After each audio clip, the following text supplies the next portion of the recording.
Pada suatu ketika, Muhammad bin Ka'b Al-Quraisy bertaksiah kepada Al-Qasim bin Muhammad saat istrinya meninggal. Di hadapan Al-Qasim, Muhammad bin Ka'b menyampaikan kisah seorang ulama ahli hukum sekaligus ahli ibadah dari kalangan Bani Israel yang ditinggal wafat oleh istrinya.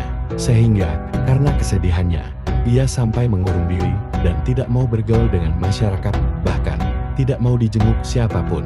Suatu hari, datanglah kepadanya seorang perempuan yang ingin menemuinya dan meminta fatwa kepadanya. Dengan sabar, si perempuan menunggu di depan pintu rumahnya. Namun, sang ulama yang ditunggu tetap menolak memenuhi permintaan si perempuan. Tapi, si perempuan tak putus asa. Ia terus bertahan di depan rumahnya, hingga seorang di antara mereka membantunya menyampaikan kepada sang ulama. Ada seorang wanita yang ingin meminta fatwamu. Dia ingin sekali bertemu denganmu.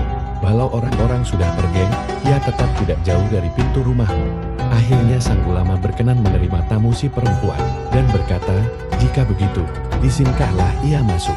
Setelah mendapat izin, sang wanita pun masuk dan menyampaikan, "Aku datang kepadamu untuk meminta fatwa tentang sesuatu." "Tentang apa itu?" tanya sang ulama. Sang wanita lalu menyampaikan pertanyaannya. "Aku meminjam perhiasan dari tetanggaku. Aku pun memakainya hingga beberapa lama." Sang ulama pun terkejut dengan pertanyaan yang sudah bisa ditebak jawabannya. Selama beberapa saat sang ulama diam tak bicara. Akhirnya, ia buka suara. "Demi Allah, tentu saja perhiasan itu harus dikembalikan. Itu lebih berhak engkau kembalikan kepada mereka. Apalagi mereka telah meminjamimu selama beberapa lama."